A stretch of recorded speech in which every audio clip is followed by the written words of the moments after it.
네, 안녕하십니까. 점상 구독자 여러분, 김동일입니다. 제가 교육 프로그램 출연이 정말 오랜만입니다. 지금 동아서TV에서 제가 배워야 산다 등에 대한 프로그램을 안 찍은 지가 한 10년이 넘은 것 같은데, 오랜만에 기본, 그 주식 투자의 기본 개념이랄까? 우리 많은 초보자분들께서 시장을 보는 방법, 주식에 대한 의사결정, 매매 타이밍을 잡는 방법, 주식 투자가 참 다변한 어떤 의사결정 구조를 가지고 있는데, 오늘은 이 점상 구독자님들께서 참고되실 만한 아주 기본이지만 저는 주식 투자에 대한 공부를 이렇게 강조를 합니다. 어렵고 복잡한 방법과 분석법은 좋지 않은 분석법이다. 그러니까 많은 투자자분들이 뭔가 특별한 비기가 있지 않을까, 고수들은 대단한 비기를 갖고 있지 않을까, 이런 고민과 학습을 많이들 하고 막 헤매고들 다니시는데, 사실 정말 중요한 게 기본기입니다. 우리가 투자라는 그 주식 투자라는 걸 여러분들 평생 하시는 동안 정말 숱한 변수와 예상치 못했던 혹은 예기치 않았던 대단히 많은 이벤트와 사건 사고가 발생합니다. 그러면 우리가 그 상황에서 가지고 있는 주식에 대한 의사결정 혹은 현금을 가지고 있는 입장에서의 매수 의사결정도 하셔야 되고, 어떤 걸 사야 되는지, 뭘 보고 사야 하는지, 언제 사야 하는지, 언제 팔아야 하는지, 이런 의사결정을 하실 때 너무나 뭐랄까 변칙적이고 혹은 좀 특이한 방법 내지는 기법은 그런 위기 상황이 딱 닥쳤을 때는 거의 무용론이 됩니다. 아주 FM적이고 기본적인 것들을 중시하고 그 기본 줄기를 벗어나지 않으면 주식시장의 변동성이라는 건 시간이 지나면서 제거가 되거든요.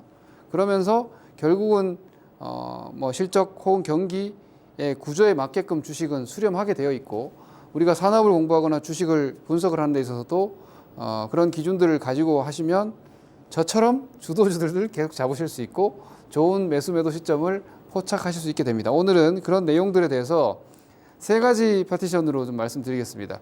경기와 시황에 대한 기본 개념, 그리고 주식의 가치 판단에 있어서 뭘 봐야 되느냐, 가장 중요한 게 뭐냐 하는 어떤 기본적 분석적인 관점이겠죠. 거기에서 가장 중요한 본질, 그리고 우리 기술 분석도 정말 여러분들이 많은 기법, 스킬 이런 것들 공부하시는데 제일 중요한 건 이거다 하는 거 한 가지, 세 가지로 이렇게 구분해서 좀 말씀드리겠습니다. 자, 먼저 우리 특히 이제 초보 투자자분들이 많이 헷갈려 하시고, 그리고 범할 수 있는 실수가, 우리 주식 투자자는 사실 생활인이죠. 그냥 생활인입니다. 생활인. 이 생활인은 여러분들이 경제 활동을 하시죠. 그러니까 일상적 경제 활동을 합니다. 일상적 경제 활동을 하면서 투자자로서의 투자를 하고 계시잖아요. 그러면 두 가지 시각을 분리하셔야 합니다. 우리가 생활인으로서의 경제 활동은 내가 먹고 사는 거예요. 내가 먹고 사는 지금의 뭐랄까 고용 환경 내지는 뭐 물가 혹은 뭐 우리가 주변에 이렇게 다니면서 보여지는 여러 가지 공실률, 이런 것들은 몸으로 느껴지는 생활인으로서의 경제 상황이죠. 그걸 우리가 9시 뉴스에서 뭐 경제면에서 혹은 뭐 경제신문에서 경제면에서 많이들 보고 계시지만, 투자자로서의 시장 상황. 그래서 한 가지 제가 그냥 상식을 알려드리면, 우리가 주식 시황 이야기하죠. 시황이 어떠냐? 시장의 상황입니다. 시장의 상황. 이게 바로 시황입니다. 이 시황은 투자자로서의 개념입니다. 주식 투자자로서 지금 주식 투자 환경이 어떠냐를 판단을 하시는 건데, 이게 우리가 생활인으로서의 경제 활동 상황하고는 같지 않다라는 걸 빨리 이해하셔야 됩니다. 여기에 대한 이해가 되지 못하시는 경우에 정말 좋은 매수 기회에서 두려워서 사지 못하게 되고, 적극적으로 팔아야 되는 시점에 오히려 주식을 더 사는 우를 범할 수가 있습니다. 이 개념에 대한 기본 먼저 말씀을 좀 드리겠습니다. 자, 이 그래프를 보시면 이 노란색 그래프에서 보시면 지금 앞서 말씀드린, 그러니까 이코노믹 사이클, 이게 이제 경기 사이클입니다. 여기 노란 그래프가 이게 이제 경기. 제가 아까 말씀드렸던 그러니까 우리가 생활인으로서의 일상적 경제 상황이죠. 경제 상황이 되는 것이고, 그리고 앞쪽에 이제 파란색 그래프가 말 그대로 주식의 등락 사이클입니다. 이 시간차가 꽤 많이 납니다.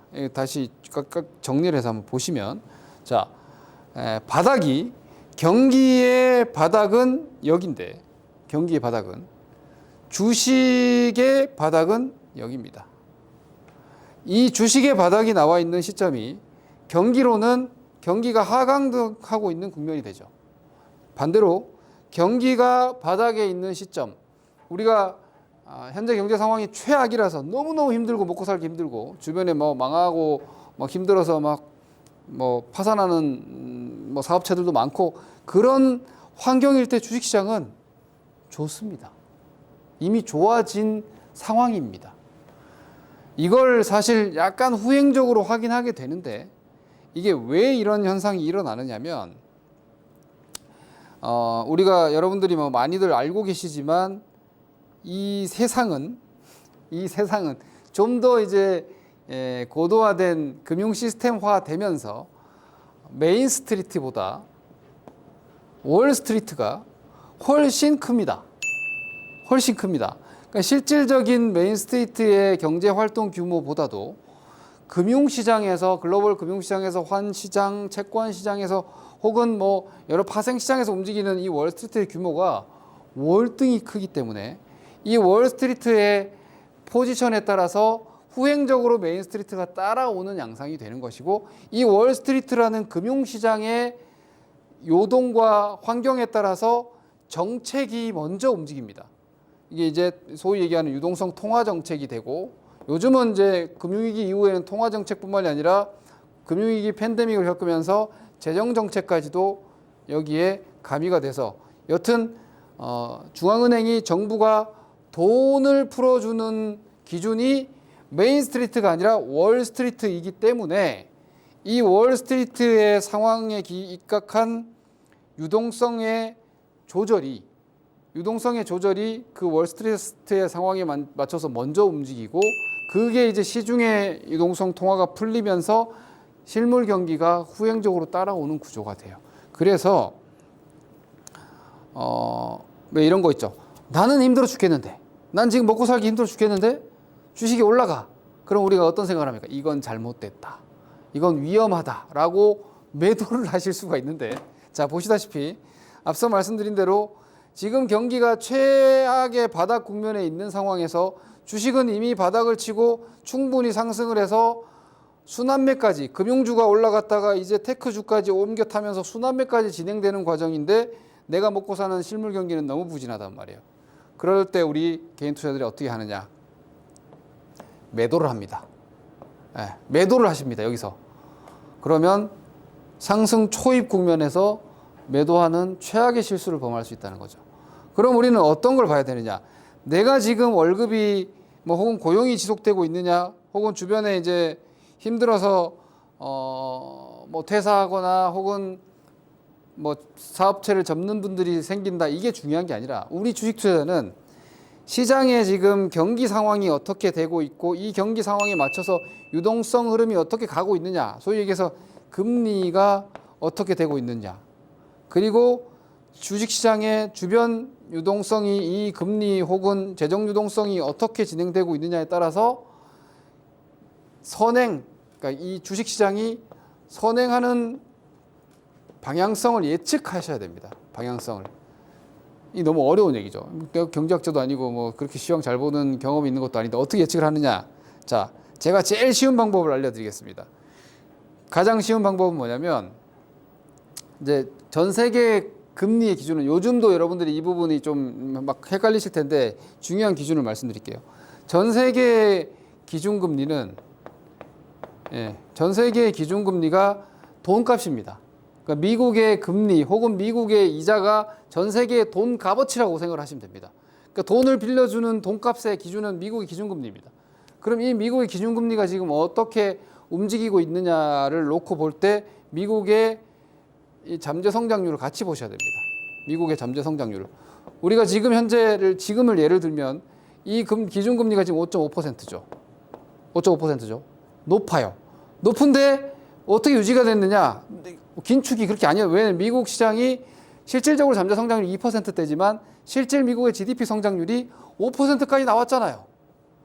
그러니까 이 5%를 금리 5%를 감내할 수 있는 성장이 나왔기 때문에 사실상 아주 높은 금리지만 이건 긴축이 아니었던 거예요. 그러니 시장이 버텼죠. 그런데 지금 현재 시장이 정말 예를 들기가 좋은 게, 자, 미국이 이제 금리를 인하한다고 해요. 금리가 인하한다고 해서 돈이 풀리니까 다 좋아지는 게 아니라 금리가 지금 5.5인데 미국의 GDP가 최근에 2%대로 내려왔습니다. 그럼 2.5% 예를 평균적으로 미국의 잠재 성장을 한 이 정도 잡거든요. 2.8까지 지금 높여야 된다는 얘기가 나오는데 한 2.5%로 평균적으로 봤을 때 그럼 지금 3% 정도의 금리가 할증 붙어 있는 거예요. 이만큼이 이제 긴축 상황이 된 거예요. 그동안은 그 긴축이 아니었던 거예요. 왜? 미국이 성장률이 5%가 나오니까. 그런데 지금 이제 미국의 성장률이 떨어지는 상태에서 금리가 높아지니까 부랴부랴 금리를 낮춰야 되는 상황이 되잖아요. 근데 성장률이 빠르게 떨어지잖아요. 이건 그러면 엄청난 긴축 상황이 되는 거예요. 그럼 되게 빨리 내려오죠. 그럼 언제부터 유동성을 완화하는 기준이 되느냐? 이 잠재 성장률 밑으로 내려가겠구나 싶으면 어때요? 시장의 성장률보다 돈값 금리가 낮아진단 말이에요. 그럼 이거는 돈을 푸는 거예요. 근데 많은 사람들이 금리를 내리자마자 시장이 올라간다고 생각하는데 금리는 여전히 높아요. 성장률이 먼저 낮아졌기 때문에. 5.5에서 뭐 요번에 B컷 하니 어쩌니 하는데 이게 5%로 낮아진다 해도 이 성장률에 비하면은 여전히 긴축인 거예요. 그래서 금리를 내린다고 주식이 절대 바로 올라가는 게 아닙니다. 그럼 어떤 상황에서부터 주식시장이 급격하게 올라가느냐? 여기 보시면 자, 이 파란색 그래프가 주식 사이클이라고 그랬죠. 이게 먼저 올라가는 이 시점이 보통 언제 나오느냐? 이 바닥을 치는 시점이 언제 나오느냐? 아까 말씀드렸던 이 금리가 어느 정도 이상까지 여기서 경기가 쭉 안 좋은 상황이 이렇게 떨어지고 있으니까 당연히 어딘가에서 금리 인하를 시작했을 거예요. 금리가 같이 막 내려가고 있단 말이에요. 거기서 경기가 충분히 안 좋아지고 금리를 빠르게 내려서 아까 말씀드렸던 성장률, 잠재적인 성장률보다 금리가 낮아지겠네 라고 예상되는 시점부터가 진짜 통화 완화 포지션이 되는 거예요. 유동성의 확장 국면이 되는 거죠. 그 시점부터 금융주를 필두로 해서 우리 소위 금융장세라는 걸 많이 들어보셨을 거예요. 그 돈을 풀어서 경기를 부양한다. 그 부양 스탠스가 그때 되는 겁니다. 그 시점부터 주식이 올라갑니다. 거기가 여기인데 그 시점부터 통상은 이제 금융주부터 움직이고 우리나라 지금 밸류업 같은 걸 무시하시고 그냥 일단 보통 이제 유동성 장세 시작되면은 이런 금융주부터 시작해서 좀 우리가 이따가 설명드리겠지만 내러티브형, 스토리, 꿈 이런 주식들이 막 이제 움직이기 시작하는 겁니다. 왜냐? 모두가 힘들었다가 이제 돈 풀어주는구나. 시장에 이제 돈이 막 흘러 넘칠 수 있는 상황이 되면 경기 당연히 후행적으로 좋아지거든요. 주가 지수가 경기 선행 지수예요. 그러니 주식시장이 먼저 좋아지는 시점이 그러한 금리가 실질 성장률보다 낮아지는 시점이 아니라 낮아지겠구나라고 예상되는 시점부터 주식시장은 위쪽으로 발동을 벌이기 시작합니다. 거기가 이렇게 바텀을 치는 거죠. 근데 그때도 여러분들은 배고프고 힘들 수 있어요. 뭐 여전히 막 주변에 공실이 넘쳐날 테고 그 상황이 이렇게 될 수 있다는 걸 기억하셔야 돼요. 그러니까 내가 먹고 사는 현재 상황과 주식시장의 바닥과 상투 시점은 나의 경기 혹은 실물 경기가 최고라고 해서 주식시장이 상투인 게 아니고 지금 현재 실물 경기가 너무너무 안 좋다고 해서 주식시장이 바닥인 게 아니라는 거예요. 이런 상황을 절대 간과해서는 안 되기 때문에 요 점 인지하시고 고점도 마찬가지입니다. 주식이 충분히 올라온 상태에서 고점에 다다르는데 경기는 이제 막 올라와서 많은 사람들이 경기에 확신을 가지기 시작합니다. 경기에 여기서 이제 확신을 가지기 시작하는데 그 시점부터 주식시장은 이제 서서히 추가적인 기대 수익률이 떨어지기 시작한다는 거죠. 그리고 한참 뒤에 여기서 경기는 피크 나오지만 주식시장은 이미 꺾여서 내려가고 있는 거죠. 그러면 사람들은 여기서 경기가 좋기 때문에 내려가는 주식을 마구 매수해서 받아내는 또 큰 실수를 범할 수 있겠죠. 그래서 여기서 가장 중요한 포인트는 뭐냐면 주식 시황에 집중하셔야 됩니다. 우리가 여기서 경제 분석을 한다거나 그런 게 아니라 우리 투자자로서 언제 주식을 본격적으로 사야 되느냐, 언제 팔아야 되느냐를 접근하는 입장에서는 주식 시황에 집중해야 된다. 이 주식 시황에 집중하려면 금리의 추이를 봐야 되는데, 이 금리 추이에는 제가 큰 팁을 한 개 드렸어요. 성장률에, 그러니까 사람들이 금리만 얘기하는데 경제 성장률을 같이 봐야 됩니다. 이 경제 성장률과 금리의 차이가 현재 실질 유동성이 긴축적이냐 완화적이냐를 결정하는 거예요. 다시 말해서 최고 피크 고금리에서 좀 낮아진다고 해서 통화 완화가 아니라는 거예요. 방향은 잡혔지만 그 방향이 경기를 부양하거나 시장을 부양할 정도의 수준이 아니라 지금 같은 경우에 2.5%, 2%대 후반 성장률로 낮아졌는데 금리가 5%까지 낮아진들 여전히 데이터 자체는 돈을 회수하는 긴축 권역이라는 겁니다. 그 정도의 수준에서 주식시장이 막 환호하고 올라가지 않는다는 거죠. 오히려 그 금리가 내려가는 동안 경기가 빠른 속도로 둔화되고 그 경기가 둔화되는 걸 대비 내지는 방어하기 위해서 금리가 성장률 밑으로 내려가는 근접권 갔을 때가 바텀을 딱 친다는 얘기입니다. 시장이. 그때부터 유동성장으로 시장이 확 바뀌기 시작합니다. 이 점을 유의하시고, 특히 지금 2024년도 지금 8월, 9월 이후로 올 하반기 내년까지 금리가 인플레이션이 이제 진정이 되고 인하기에 들어가는 시점에서 요 상황, 시황의 바닥, 그리고 경기가 지금도 여전히 최악인데 뭐 당분간 경기 계속 안 좋을 거예요. 이런 시점에서 이 금리의 레벨이 미국의 성장률 이하로 타겟팅 되는 시점부터는 용감해져야 돼요. 경기가 최악을 지나지 않은 것 같아도 시장은 최악을 지나갈 테니까 거기서 이 점을 유의하시면, 사실 시황 판단을 잘 하시면 돈을 버는 게 되게 쉬워요. 왜냐하면 장날에는 뭐 물건 좋은 게 많잖아요. 근데 장에 시장에 홍수 나서 다 떠내려갔는데 거기서 막 여러분들이 좋은 물건을 찾기 힘들듯이 시황이 좋아지면 돈을 벌기가 아주 좋아요. 그리고 그 시장에서 언제 떠나야 될지도 마켓 타이밍 잡는 게 다 제일 어렵다고는 하지만 이번에도 뭐 금리를 공격적으로 인상하기 시작할 때부터 돈을 뺐으면 사실 데미지 없거든요. 이 돈이 시황을 결정한다. 이 점을 명심하시면서 현재 경제 상황과 금리 그리고 시장 판단 넘어서 이거는 거의 쉽게 바뀌지 않아요. 제가 주식 30년 가까이 하면서 거의 결정 요인, 시장의 결정 요인이라는 점 인지하시고, 뭐 참고 삼아 현재 데이터를 잠깐 보면서 제가 말씀드린 내용을 한번 검증을 한번 해보시죠. 이게 좀 지난 데이터긴 한데 기준금리가 여기 이제 회색이 침체입니다. 경기 침체, 그리고 여기 침체. 이게 데이터가 이렇게 2020년도에 이제 금리를 이렇게 올리는 상태에서 리세션이 한번 왔어요. 예. 그거는 팬데믹 침체니까 지금 이 그림에는 없는데, 빨간색이 기준금리인데요. 이 검정색이 미국 S&P 500이고, 자 보세요. 지금하고 빗대시면 돼요. 미국의 금리 인하 시작을 여기서 합니다. 금리 인하 여기서 시작하죠. 미국 시장이 바닥입니까? 금리가 내려간다고 시장이 올라갑니까? 한참을 더 내려가죠. 왜냐? 여기서부터 이제 그 경기가 나빠졌기, 경기가 리세션 침체됐잖아요. 급하게 막 내리는 거예요. 경기가 대단히 안 좋으니까. 그럴 때 충격을 같이 받아요. 그리고 일정 이상 시점, 여기가 미국 성장률 잠재 2%대, 여기가 2%거든요. 2.5% 정도 오니까 어때요?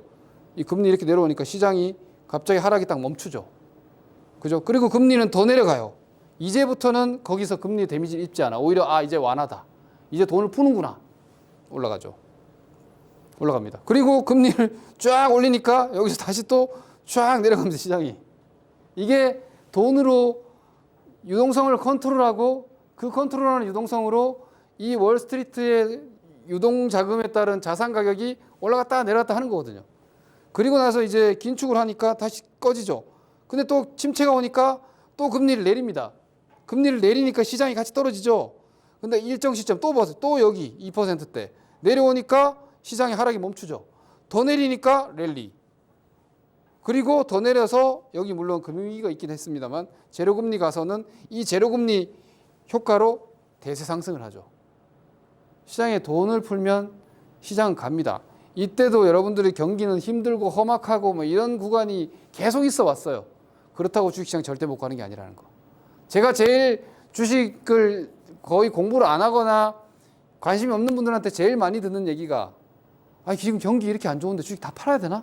이런 것들 전 옛날부터 너무 많이 들어왔어요. 근데 제 판단은 그때는 사야 되는 시점인데도 불안해 하시는 거예요. 이런 점을 여러분들이 뭐 시황을 어떻게 보느냐, 경기 판단을 어떻게 하느냐, 돈에 대한 의사결정이에요.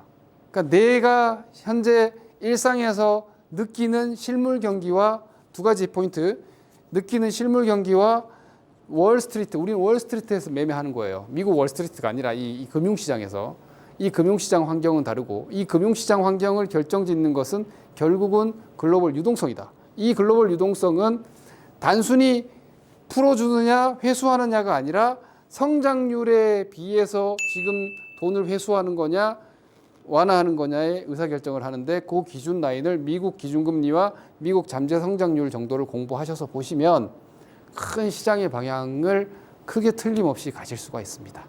요즘 좀 더 공부하셔야 됩니다. 제가 말씀드린 내용에 근간을 두고 요즘 잘 활용하시면 아주 힘든 장에서 다 물려서 고생하거나 너무 좋은 장을 놓치거나 하시는 큰 실수는 일단 면하실 수 있을 거라고 확신합니다.